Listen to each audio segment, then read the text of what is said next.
सबसे ज्यादा उंगलियां चंपत राय और अनिल मिश्रा पर ही उठ रही हैं। मंदिर की सारी व्यवस्थाओं और पैसे के हिसाब किताब की जिम्मेदारी इन्हीं दोनों की है। इतना ही नहीं, चंदा चढ़ावे के घोटाले में जिस राम शंकर उर्फ टिन्नू यादव का नाम सामने आ रहा है, वो चंपत राय का ड्राइवर जरूर था, लेकिन लोग बताते हैं कि उसकी हैसियत राम मंदिर में बड़े अधिकारी जैसी थी। टिन्नू यादव करीब 28 साल पहले विश्व हिंदू परिषद से जुड़ा। शुरुआत में टिन्नू यादव संगठन में गाड़ी चलाने का काम करता था। समय के साथ टिन्नू यादव राम मंदिर ट्रस्ट के महासचिव चंपत राय का सबसे भरोसेमंद और खास सिपहसालार बनकर उभरा।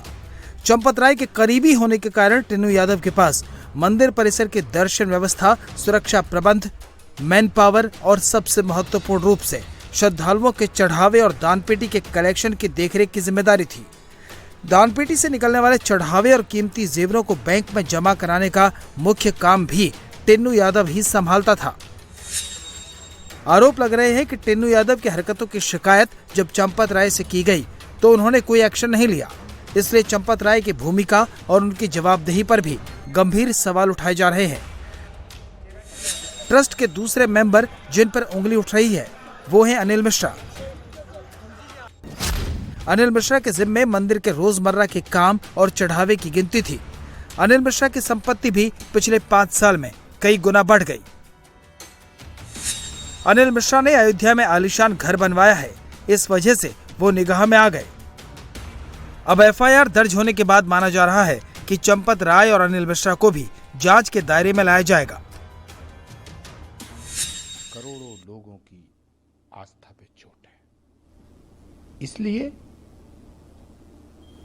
इसमें जिसका भी हाथ है और इन लोगों को जिस भी व्यक्ति का संरक्षण प्राप्त है, वो कितना भी बड़ा हो, बख्शा नहीं जाना चाहिए।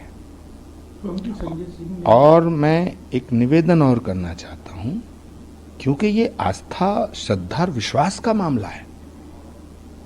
कानून अपना फैसला करता रहेगा, लेकिन एक विश्वास को बनाए रखने के लिए लोगों की श्रद्धा को ध्यान में रखते हुए श्री राम जन्मभूमि ट्रस्ट के पदाधिकारियों को अपने पद से त्यागपत्र दे देना चाहिए। पद छोटा है, श्रद्धा बड़ी है। पद छोटा है, आस्था बड़ी है। पद छोटा है, सनातन बड़ा है। हालांकि चंपत राय को बेदाग मानने वालों की कमी नहीं है। चंपत राय न केवल विश्व हिंदू परिषद और राम मंदिर आंदोलन से जुड़े हैं, बल्कि राम मंदिर निर्माण के दौरान भी उन्होंने वहीं रहकर सारी व्यवस्थाओं को देखा है। इसलिए विश्व हिंदू परिषद चंपत राय के लिए सावधानी से बात कर रहा है। चंपत जी, अनिल मिश्रा जी, मेरे मन में तो इनके प्रति हमेशा आदर रहा है, पर वो आदर मुझे ये कहने में बाधा नहीं बनता कि अगर कुछ आरोप लगे हैं तो उनकी जांच होगी। मैं आपको इस बात को रिआइटरेट कर रहा हूँ, उनके प्रति मेरे मन में सदैव आदर रहा है। इसलिए मेरा आदर या किसी के उनके प्रति घृणा ये निष्पक्ष जांच के रास्ते में बाधा नहीं बनता। इस पूरे विवाद में तीसरा नाम जिस शख्स का है वो है गोपाल जी राव। गोपाल जी राव ट्रस्ट के आधिकारिक ढांचे में मंदिर निर्माण के प्रभारी के तौर पर काम करते हैं। डॉक्टर अनिल मिश्रा के साथ मिलकर वो मंदिर परिसर में साफ सफाई, मेंटेनेंस और उससे जुड़ी आवश्यक व्यवस्थाओं को संभालते हैं। एसआईटी सूत्रों के मुताबिक मंदिर परिसर की सुरक्षा व्यवस्था और सीसीटीवी की निगरानी में गोपाल राव की अहम भूमिका थी। इन सारे आरोपों से अयोध्या के संतों में बहुत बेचैनी है। उनकी मांग है कि जल्द से जल्द दूध का दूध और पानी का पानी हो। ये बहुत पहले हो जाना चाहिए था। ये प्रशासन और सरकार दोनों की कमी थी जो इतना विलम्ब से हुआ है, लेकिन विलम्ब ही सही, जागे तो प्राथमिकी दर्ज हुई और जो एसआईटी का रिपोर्ट गया है, हमको लगता है उसी के आधार पर ये लोग दोषी सिद्ध हुए हैं और इसीलिए इनके ऊपर इस तरह का मुकदमा दर्ज किया गया है। मुकदमा दर्ज करके एसआईटी का जो रिपोर्ट है उसको सार्वजनिक करते हुए इन लोगों के ऊपर कठोरतम कार्रवाई की जाए, जिससे भविष्य में दूसरा कोई भगवान के और सनातनियों के आस्था के साथ इस तरह से खिलवाड़ न कर सके। ट्रस्ट के सदस्य श्री राम कृष्ण जी के द्वारा जो है तहरीर पर एफआईआर दर्ज हुआ है, जिसमें 8 लोग हैं। सुन रहा हूँ कि उसमें कुछ अज्ञात लोग भी हैं। तो ठीक है, देर आए दुरुस्त आए। अब निष्पक्ष जांच होगी और जांच के बाद और भी इसमें विषय बिंदु छन के आएगा और भी जो दोषी पाए जाएंगे सभी के ऊपर कार्रवाई होगी।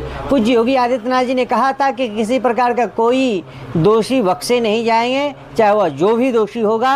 निश्चित रूप से मुझे विश्वास है और भरोसा है कि एक भी दोषी बख्शे नहीं जाएंगे।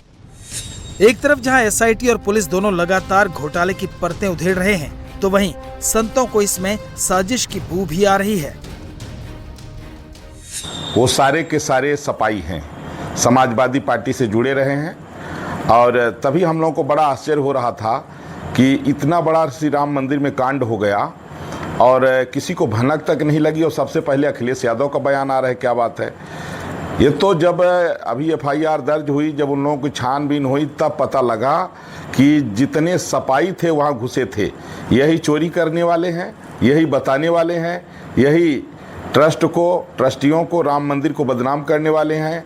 और इनका अतीत भी यही रहा, पहले राम मंदिर में रोड़ा अटकाते रहे, राम भक्तों पर गोली चलाते रहे, आज तक राम मंदिर दर्शन करने नहीं गए। और जिन छद्म से जो लोगों को, सपाइयों को जिस तरह से वहाँ अंदर घुसेरे और किस तरह से ये जो है वहाँ लूटपाट किए, अब सब साफ हो गया है। अयोध्या बेचैन है, दुनिया भर के करोड़ों राम भक्त बेचैन हैं। विश्वास दांव पर है और इसे बनाए रखने की जिम्मेदारी सरकार पर है।